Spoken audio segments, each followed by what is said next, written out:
गोंदिया जिल्ह्यातील राईस मिलरने आपला संप मागे घेतल्याने धान्य भरडाईचा मार्ग मोकळा झाला आहे। मात्र दुसरीकडे धान्य खरेदी संस्था चालकांनी तूट पाहता जोपर्यंत पणन विभाग धान्य खरेदीवरची तूट मान्य करत नाही तोपर्यंत धानाची उचल देणार नसल्याचा पवित्रा धान्य खरेदी संस्था चालकांनी घेतला आहे।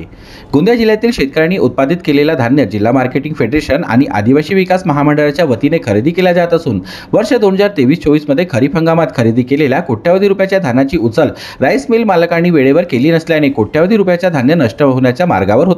मात्र तब्बल 7 महिन्याचा कालावधीनंतर राज्य सरकारने राईस मिलरच्या 5 महत्त्वाच्या मागण्यांपैकी 3 मागण्या पूर्ण केल्याने गोंदिया जिल्ह्यातील राईस मिल मालकांनी आपला संप मागे घेत धान्य भरडाई करण्यास सहमती दर्शविली आहे।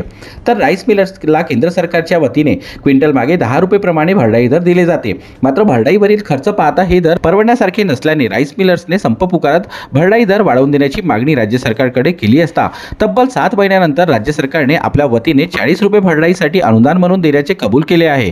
तर केंद्र सरकारच्या वतीने क्विंटल मागे 10 रुपये दर मिळत असून असे एकूण 50 रुपये क्विंटल प्रमाणे भरडाई दर मिळणार असल्याने राईस मिलरने आपला संप मागे घेत धान्य भरडाई करून देण्यास सहमती दर्शवली आहे। हमारी मुख्यतः 5 मांगे थी। पहली मांग थी कि हमारे को पिछले 3 साल का पेमेंट गवर्नमेंट की तरफ से नहीं दिया जा रहा था। दूसरी मांग थी कि हमारा जो मिलिंग है मात्र 10 रुपये चार्ज दे रहे थे, वो हमने मांग किए थे कि वो हमको 140 रुपये मिले। तीसरी मांग हमारी ये थी कि बारदाना चावल में देने के बाद में 50% जो बारदाना बचता है उसका गवर्नमेंट 34 रुपये से वसूल करती थी, तो वह उसका रेट कम किया जाए। और चौथी मांग थी कि हमारी ब्लेंडिंग मशीन, डायनामेटिक ब्लेंडिंग मशीन हमने पिछले वर्ष लगाए थे। सेंट्रल गवर्नमेंट ने एक आदेश और निकाली कि वह ब्लेंडिंग मशीन नहीं चलेगी, अब डायनामेटिक ब्लेंडिंग मशीन लगाओ। तो इस तरह 4-5 जो मांगे थी। जो मिलिंग की जो मांग थी उन्होंने अभी हमको आश्वासन दिए कि हम 50 रुपये आपकी मिलिंग कर रहे हैं और ये इसी अधिवेशन में हम कर देंगे, और जो आपका 3 साल का पेमेंट रुका हुआ है वह भी हम जल्द से जल्द पूरा कर देंगे।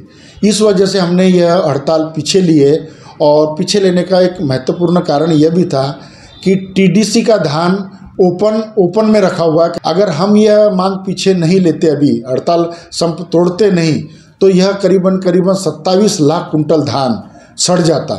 पानी चालू हो गया है, बरसात ज़ोरों से चालू हो गई है, इसलिए हमने बहुत यह सोच समझकर और यह काश्तकारों की इतनी मेहनत से धान पकाया हुआ और ख़राब न हो, और इसलिए हमने ये मांग अपनी पीछे ली, हड़ताल पीछे ली। तर राईस मिलरचा संप मागे होत नाही तर आता धान्य खरेदी संस्था चालकांनी संप पुकारत खरीप हंगामात खरेदी केलेल्या धान्याची उचल वेळेत न झाल्याने मोठ्या प्रमाणात धान्याच्या वजनात घट झाल्याने क्विंटल मागे 4 ते 5 किलो घट मंजूर करावी अशी मागणी जिल्हाधिकाऱ्यांमार्फत पणन विभागाला केली आहे।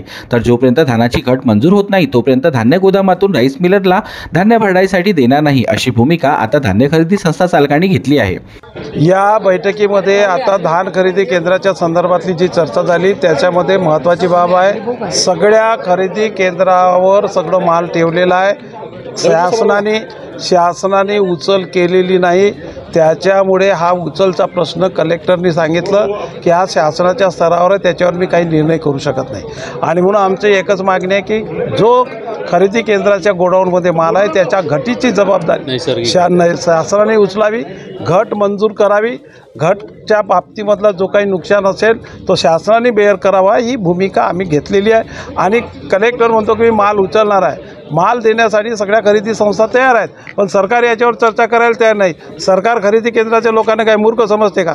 एका बाजूला आज धान खरेदी केंद्राचे माल उचलला नाही, रब्बीच्या शेतामध्ये जो काही धान झाला लोकांचा तो धान यावेळेस खरेदी केलं नाही, म्हणून आम्ही निर्णय घेतलेला आहे आता या ठिकाणी सगळ्या खरेदी सहकारी संस्थांच्या की कुठल्याही प्रकारचं माल उचल करण्याच्या आधी घट कशी देता येईल याच्यावर निर्णय जोपर्यंत करत नाही तोपर्यंत कुठल्याही खरेदी केंद्राच्या गोडाऊन माल उचलण्यात देणार नाही।